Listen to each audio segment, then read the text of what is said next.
আমরা আপন চিনতে ভুল করি। যাদেরকে আপন ভাবি তারাই মামলার আসামি বানাই দেয়। আমরা যাদেরকে আপন ভাবি তারা অনেক সময় আপনাকে আমাকে জেল খাটায়। আমাদের মা বোনেরা খাবার পরিবেশন করার সময় তরকারি যতটা বাটিও দেয় ততটা।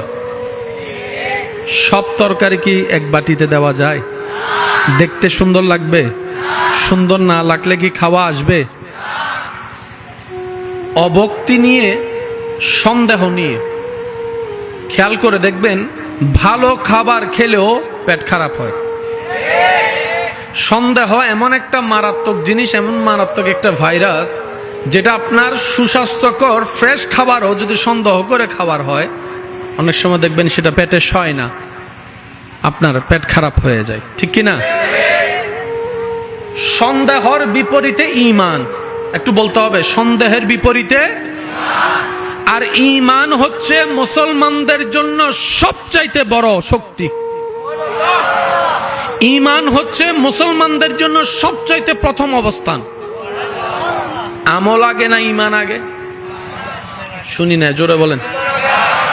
আমল আগে না ঈমান আগে? কর্ম আগে না ঈমান আগে? জান্নাত আগে নাকি ঈমান আগে?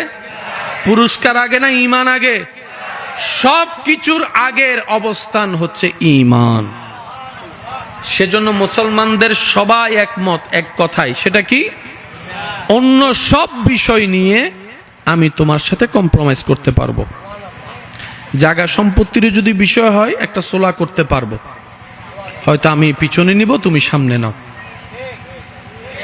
হয়তো আজীবন থাকা সেই দুইটা রুম আমি ছেড়ে দিতে পারি, ঝগড়া যেন না হয়। কম্প্রোমাইজ আমি করতে রাজি। বলেন না রাজি? ওই খালের জমিন, বিলের জমিন, সেগুলো কম্প্রোমাইজ করতে রাজি। তোমার থেকে আমি 5 লাখ পাই, ঠিক আছে, তুমি 5 লাখ দিতে পারছো না, ঠিক আছে, তুমি 3 লাখ দাও, 2 লাখ আমি ছেড়ে দিলাম। কম্প্রোমাইজ করতে রাজি। দোকানের রাস্তার জন্য কম্প্রোমাইজ করতে রাজি। কিন্তু ভাই, ঈমানের ব্যাপারে আমাদের পক্ষে কম্প্রোমাইজ করা সম্ভবপর নয়, সম্ভব নয়। আমরা ঈমানের ব্যাপারে কম্প্রোমাইজ করতে পারবো না। আমানতু বিল্লাহি ওয়া মালাইকাতিহি ওয়া কুতুবিহি ওয়া রাসূলিহি ওয়াল ইয়াউমিল আখির। ঈমানের শাখা প্রশাখার বিষয়ে আমরা কম্প্রোমাইজ করতে পারবো? আওয়াজটা একটু বড় করে দেন, পারবো? আমরা আল্লাহর ব্যাপারে কোনো প্রকার উল্টাপুল্টা ধারণা কথা বলতে শুনতে পারবো? আমরা ফেরেশতাদের ব্যাপারে উল্টাপুল্টা কোনো কথা বলতে শুনতে পারবো? আমরা পরকাল নিয়ে ঠাট্টা মস্কারি করতে বলতে শুনতে পারবো? আওয়াজ আর একটু বড় করে দেন।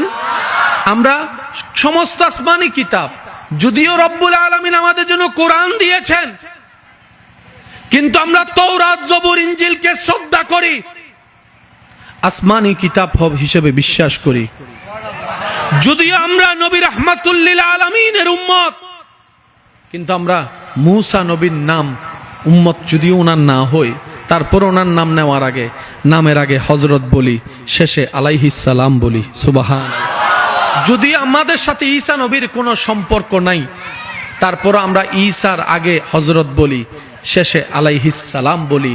এইভাবে সমস্ত নবী রাসূলের ব্যাপারে আমরা আদব, শ্রদ্ধা, ভক্তি, মোহাব্বত, বিশ্বাস রাখি। ওনারা আল্লাহর পক্ষ থেকে আসা নবী ও রাসূল। কারণ আমাদের নবী রাহমাতুল লিল আলামিন আমাদেরকে শিক্ষা দিয়েছেন, হে আমার উম্মতেরা, অনুসরণ করো আমাকে, মান্য করো আল্লাহর সমস্ত নবী রাসূলকে। আজকে আপনার এলাকায় নবীর উম্মতের আয়োজনের মাহফিলে, নবী রাহমাতুল লিল আলামিনের উম্মতের উপস্থিতির মাহফিলে আলোচনা হচ্ছে মূসা নবীর ব্যাপারে। আর একটু জোরে বলি, ঈসা নবীর আলোচনা আপনাদের মসজিদের খুতবা মিম্বারে শোনা যাচ্ছে, আদম আলাইহিস সালামের কথা শোনা যাচ্ছে। এটা আমার নবীর আদর্শ, এটা আমার নবীর উদারতা, এটা ঈমানের মূল বেশ। আদব রাখতে হবে, ভক্তি রাখতে হবে, মোহাব্বত রাখতে হবে, সম্মান রাখতে হবে। কেন? ইসলাম দুইটা জিনিস দ্বারা সম্পৃক্ত, একটার নাম আদব আর একটার নাম মোহাব্বত। সুবহান। কয়টা জিনিস বললাম? একটু সবাই বলি কয়টা?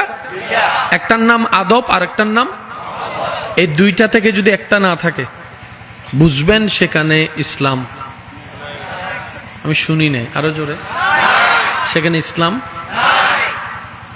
জান্নাতে যেতে গেলে নামাজের দরকার আছে।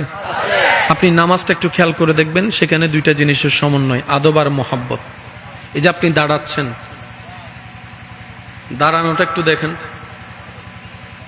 এবার দাঁড়ানোটা একটু দেখেন, হাত পিছনে দিয়ে দাঁড়ানো কি আদবের মতো লাগে? আপনার চোখে যেটা লাগে সেটা বলবেন।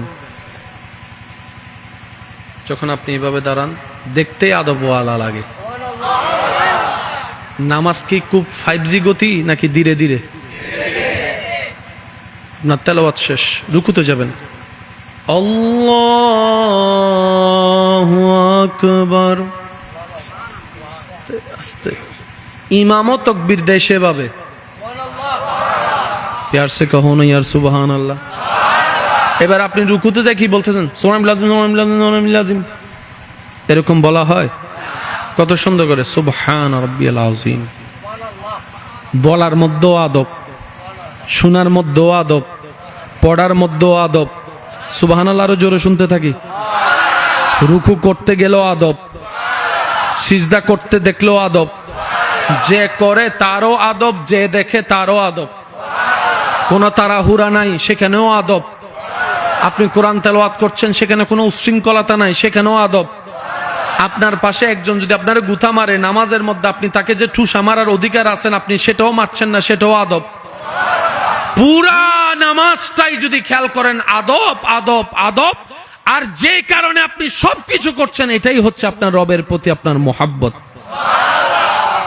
আদব এবং মোহাব্বত ভাইয়া কয়টা জিনিস? এই দুইটা জিনিস হচ্ছে ইসলামের প্রত্যেকটা কাজের মূলে আছে। দুইটার একটা নাই, বলেন ইসলামের কিছু সেখানে